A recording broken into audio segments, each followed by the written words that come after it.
سیاسی، اقتصادی اور مستقبل کی ضروریات سمیت کئی چیلنجز کا سامنا ہے۔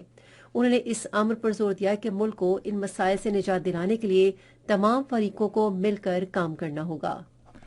پاکستان پیپلز پارٹی کے شریک چیئرمین آصف علی زرداری نے کہا ہے کہ انتخابات میں اگر ان کی پارٹی کامیاب ہوئی تو وہ لوگوں کو سہولتیں فراہم کرنے کے لیے ملک بھر میں عوامی فلاح و بہبود کے لیے ترقیاتی منصوبے شروع کریں گے۔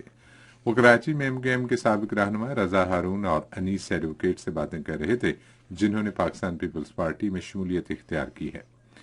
آصف علی زرداری نے کہا کہ ان کی جماعت منشور کراچی متعارف کرائے گی تاکہ شہر کو عالمی معیار کے مطابق ترقی دی جا سکے۔ پاکستان مسلم لیگ نون کے رہنما خواجہ سعد رفیق نے کہا ہے کہ ان کی جماعت اتحادی جماعتوں کے ساتھ سیٹ ایڈجسٹمنٹ کا ارادہ رکھتی ہے۔ آج کراچی میں گرینڈ ڈیموکریٹک الائنس پارٹی کے ارکان کے ہمراہ صحافیوں سے باتیں کرتے ہوئے مسلم لیگ نون کے رہنما نے کہا کہ جو جماعت بھی پاکستان مسلم لیگ نون سے اتحاد کرنا چاہتی ہو ہم اسے خوش آمدید کہیں گے۔ اس موقع پر GDA کے رہنما صدر الدین شاہ نے کہا کہ ان کا اتحاد ان جماعتوں سے نجات حاصل کرے گا جو عوام کو سہولتوں کی فراہمی میں ناکام رہی ہیں۔ بری فوج کے سربراہ جنرل سید عاصم منیر نے عوام کی حمایت سے ملک میں موجود تمام مافیاز کے خاتمے کا عزم ظاہر کیا ہے۔ اسلام آباد میں قومی کسان کنونشن سے خطاب کرتے ہوئے انہوں نے زرعی اصلاحات کے ذریعے ملک کو بحرانوں سے نکالنے کے عزم کا اعادہ کیا۔ ملک کے قدرتی وسائل کا حوالہ دیتے ہوئے انہوں نے کہا کہ اللہ تعالیٰ نے پاکستان کو تمام نعمتوں سے نوازا ہے اور دنیا کی کوئی طاقت اسے ترقی سے نہیں روک سکتی۔ آرمی چیف نے کہا کہ سرسبز پاکستان منصوبے کا مقصد زرعی شعبے کو ترجیح دینا ہے۔ انہوں نے کہا کہ سرسبز پاکستان منصوبے سے حاصل ہونے والی آمدن کا بڑا حصہ صوبوں کو ملے گا جبکہ کچھ حصہ کسانوں اور زرعی تحقیق کے لیے مختص کیا جائے گا۔ انہوں نے کہا کہ اس منصوبے میں فوج کا کردار عوام اور کسانوں کی خدمت ہے۔ آرمی چیف نے کہا کہ اس اہم منصوبے کے تحت تمام اضلاع میں زرعی خریداری مراکز قائم کیے جائیں گے جہاں کسانوں کے لیے تمام زرعی سہولیات دستیاب ہوں گی۔ انہوں نے کہا کہ اس منصوبے سے کسانوں کو آسان زرعی قرضوں، سرد خانوں، موسمیاتی تبدیلی کے اثرات سے محفوظ بیج اور جنیاتی طور پر تیار کیے گئے مویشیوں کی فراہمی یقینی بنائی جائے گی۔ قومی تحفظ خوراک کے نگراں وزیر ڈاکٹر قاصر عبداللہ ملک نے کہا ہے کہ ملک میں گندم کی کوئی کمی نہیں ہے۔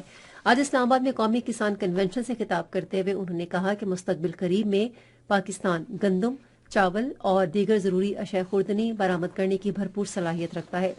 انہوں نے کہا کہ حکومت گندم کی پیداوار بڑھانے اور پیداواری فرق کم کرنے کے لیے عملی اقدامات کر رہی ہے۔ وزیر نے کہا کہ زراعت معیشت کی ریڑھ کی ہڈی ہے اور اس کی راہ میں حائل رکاوٹیں ترجیحی بنیادوں پر دور کی جائیں گی۔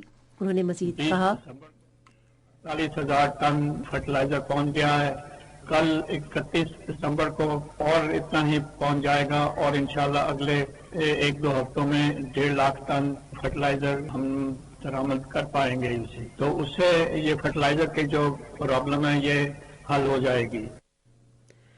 ریلوے کے وفاقی وزیر شاہد اشرف تارڑ نے حکام کو ملک بھر میں ریلوے کے اسپتالوں میں جدید ترین سہولیات کی فراہمی یقینی بنانے کی ہدایت کی ہے۔ انہوں نے یہ ہدایات آج ریلوے ہیڈ کوارٹرز لاہور میں ایک اجلاس کی صدارت کے دوران دی۔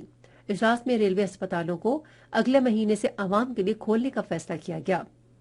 اجلاس میں ریلوے کالونیوں میں تمام بجلی کے میٹرز بجلی کی تقسیم کار کمپنیوں کو منتقل کرنے کا فیصلہ بھی کیا گیا۔ وزیر ریلوے نے حکام کو 2 ہفتوں کے اندر ایندھن کے استعمال کو فیول مینجمنٹ سسٹم پر منتقل کرنے کی ہدایت بھی کی۔ اجلاس ریلوے انجنز کے تمام ریکارڈ کو 2 ماہ کے اندر ڈیجیٹلائز کرنے کے فیصلے کے ساتھ ختم ہو گیا۔ صنعت و تجارت کے نگران وزیر گوہر اعجاز نے آج کراچی میں نگران وزیر اعلیٰ سندھ مقبول باقر سے ملاقات کی اور کراچی میں پاکستان اسٹیل کی 1500 ایکڑ اراضی پر صنعتی پارک کے قیام پر تبادلہ خیال کیا۔ وزیر اعلیٰ کو بتایا گیا کہ سی پیک کے تحت صنعتی پارک کا قیام 2013-14 سے زیر غور ہے۔ اس موقع پر گفتگو کرتے ہوئے وزیر اعلیٰ نے کہا کہ وہ صوبے میں صنعتی ترقی چاہتے ہیں کیونکہ اس سے روزگار کے مواقع پیدا ہوں گے۔ انہوں نے کہا کہ سندھ اور وفاقی حکومت کو ملک میں صنعتی ترقی کے لیے مل کر کام کرنا ہوگا۔ نگران وزیر دفاع انور علی حیدر نے آج اسلام آباد میں آزاد جموں کشمیر کے بارے میں بین الوزارتی کمیٹی کے اجلاس کی صدارت کی۔ آزاد جموں کشمیر کے وزیر اعظم چودھری انوار الحق اجلاس کے شریک چیئرمین تھے۔ اجلاس میں وفاقی حکومت میں متعلقہ وزارتوں اور ڈویژنوں کی مشاورت سے آزاد جموں کشمیر حکومت کے امور پر غور کیا گیا۔ یہ خبریں آپ ریڈیو پاکستان سے سن رہے ہیں۔